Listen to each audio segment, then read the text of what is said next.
dear students. In our previous video, we have discussed about the brand revitalization and brand revitalization के कुछ reasons हमने पढ़े थे कि भाई ब्रांड रिवाइटलाइजेशन क्यों जरूरी होता है.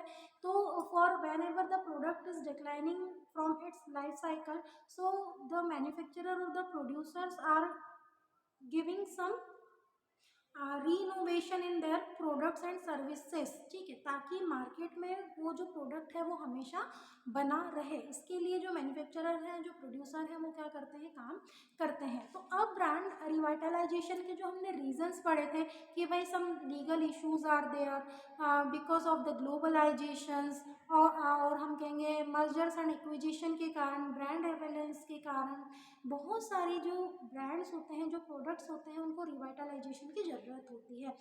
फॉर सॉल्विंग दिस प्रॉब्लम कि भाई ब्रांड रिवाइटलाइजेशन उनको करना है, so there are some ways through which we can easily revitalize the brand. इस वे के थ्रू हम जो लीगल इश्यूज हैं या मर्जर्स के कारण जो रिवाइटलाइजेशन होता है, तो ये को कुछ वेज यहाँ पर दिए हुए हैं जिसको आज हम डिस्कस करेंगे, जिसके बारे में हम स्टडी करेंगे, जिससे आसानी से हम ये समझ सकें कि जो ब्रांड का रिवाइटलाइजेशन होता है वो इजीली कैसे डन हो सकता है, कैसे उसको पूरा किया जा सकता है. सो फर्स्ट ऑफ ऑल, अगर आप ब्रांड रिवाइटलाइजेशन कर रहे हैं तो आपको आसानी होगी ब्रांड रिवाइटलाइजेशन करने के लिए. कैसे? अगर आप इन स्टेप्स को क्या करेंगे या इन वेज को आप अगर फॉलो करते हैं तो first of all uses of the product can be increase.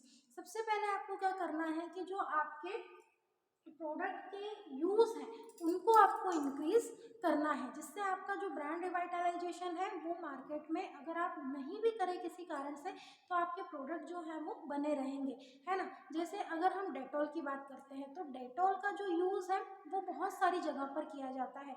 Some people are using for the sanitation, साफ सफाई के लिए, या फ्लोर को अगर हम क्लीन कर रहे हैं तो हम डेटॉल का यूज़ करते हैं. अगर हमें कहीं कोई चोट आ गई है तो हम डेटॉल से उसको क्लीन करते हैं. तो एक डेटॉल के बहुत सारे यूजेस हैं. तो अगर आप किसी प्रोडक्ट के यूज़ को क्या करते हैं, इंक्रीज करते हैं, तो रिवाइटलाइजेशन की नौबत ही नहीं आती है. हाँ, आप चाहें तो आप अपने उस प्रोडक्ट लाइन में, ब्रांड लाइन में आप चीज़ों को बढ़ा सकते हैं, लेकिन रिवाइटलाइजेशन के लिए जो डिक्लाइनिंग वाला फेज है वो एकदम से आपको फेस नहीं करना पड़ेगा. दूसरा होगा आपका फाइंडिंग न्यू यूजर्स. अब आप सिर्फ एक ही जगह पर स्टिक होकर नहीं रह सकते हैं. आपको ब्रांड रिवाइटलाइजेशन अगर इजीली करना है तो you have to find the new market segment, you have to find the new users also. नए यूजर्स को भी आपको क्या करना पड़ेगा, सर्च करना पड़ेगा, फाइंड करना पड़ेगा. कितनी आसानी से आपको यूजर्स जो है वो मिल जाएंगे. जितने ज़्यादा नंबर ऑफ कस्टमर्स होंगे, जितने ज़्यादा नंबर ऑफ यूजर्स होंगे आपके प्रोडक्ट के, उतने ही आपको मार्केट में बने रहने में क्या होगी, आसानी होगी. Next one is the enter new market. Now you have to enter in new market. That means कि अभी तक जिन चीज़ों का आप प्रोडक्शन नहीं कर रहे थे, जो चीज़ें आप मैन्युफैक्चर नहीं कर रहे थे, उस सेगमेंट में भी आपको एंटर होने की ज़रूरत है. जैसे सबसे पहले Johnson baby is just manufactured the products regarding the babies, है ना. सेम वे डव, जो डव है वो उसके लोशंस और उसके शैम्पू, कंडीशनर मार्केट में अवेलेबल थे. Then after some time they manufactured the cream, है ना, फिर सोप एंड मैनी मोर. फिर उसके बाद डव ने क्या किया, बेबी केयर प्रोडक्ट्स को भी मैन्युफैक्चर करना स्टार्ट किया. That means they entered into the new market.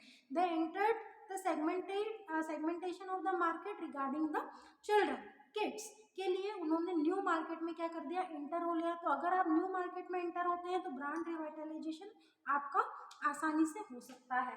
Then after repositioning, अब टाइम है आपको रीपोजिशन करने का. That means in the beginning the nano car, Tata nano car is launch with the tagline of the cheapest car, जिससे उसकी मतलब customer का जो माइंडसेट हो गया वो क्या होगा कि that if we are purchasing the Tata Nano, that means कि we are purchasing the cheapest car. That means it may be कि वो उनका पर्पस फुलफिल कर रही हो, बट उनके स्टैंडर्ड में इससे कमी आ रही हो, तो उसकी जो सेलिंग है वो ड्रेस्टिकली एकदम से क्या हो गई, फॉल हो गई. अब रिपोजिशन करना है तो टाटा ने उसको न्यू लॉन्च किस तरीके से किया कि जस्ट आई फॉरगॉट कि जो टाटा नैनो वापस से रिपोजिशन किया गया, तो अवेसमनेस करके कुछ उसको उसकी टैगलाइन दी गई। जस्ट मिनट, उसकी जो टैगलाइन थी वो क्या थी, सेलिब्रेट अवेसमनेस। ठीक है, तो टाटा नैनो ने जब अपने आप को रीपोजिशन किया तो वो किसके साथ किया, अवेसमनेस के साथ, कि सेलिब्रेटिंग अवेसमनेस। तो नैनो की जो सेलिंग थी वो रीपोजिशनिंग हो गई और वो वापस से उसकी जो सेलिंग है उसमें इंक्रीज हुआ, जो एकदम से क्या हुआ था, डिक्रीज हुआ था उसकी सेलिंग में उसको लेकर।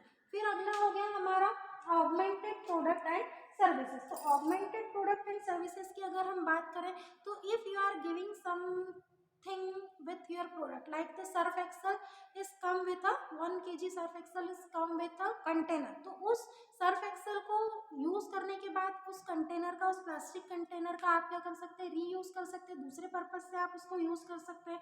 तो वो क्या हो गया आपका ऑगमेंटेड प्रोडक्ट हो गया। और उसके सर्विसेज, दैट मीन्स कि उसके साथ साथ आप दूसरी चीजों में भी उसको क्या कर सकते हैं, यूज कर सकते हैं। Last one is the customer involvement. If you want to get a good revitalization, easy revitalization, so you have to always take the involvement of your customer. जो आपके कस्टमर है, time to time you must have to taking their feedbacks and their reviews. अगर आप उनसे feedbacks reviews लेते रहेंगे तो आप उनकी वांट्स को, नीड्स को आसानी से समझते भी रहेंगे, जो आपके ब्रांड रिवाइटलाइजेशन के लिए एक बहुत ही इम्पॉर्टेंट चीज होती है। क्योंकि रिवाइटलाइजेशन जब भी करना पड़ता है ना, जब आपका प्रोडक्ट मैच्योरिटी से होकर डिक्लाइन लेवल पर पहुंच रहा हो लाइफ साइकिल में।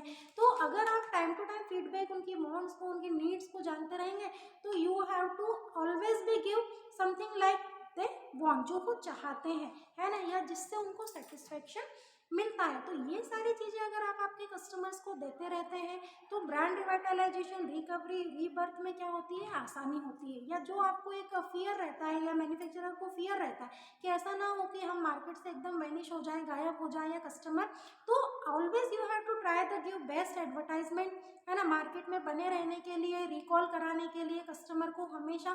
देखो, जो भले ही हमको मालूम है कोलगेट बहुत ज़्यादा सेल होता है, हिमालय के प्रोडक्ट सेल होते हैं, बहुत सारी चीज़ें जो है वो मार्केट में कंटिन्यू सेल होती है, मैगी, नेस्ले की मैगी सेल होती है, लेकिन उनके एडवर्टाइजमेंट फिर भी आपको टीवी में देखने को मिलती है। क्यों? ताकि कस्टमर के माइंड में उनका कनेक्शन जो है उन प्रोडक्ट्स का वो हमेशा बना रहे। So this is the process, this is the way through which we can easily done the brand revitalization.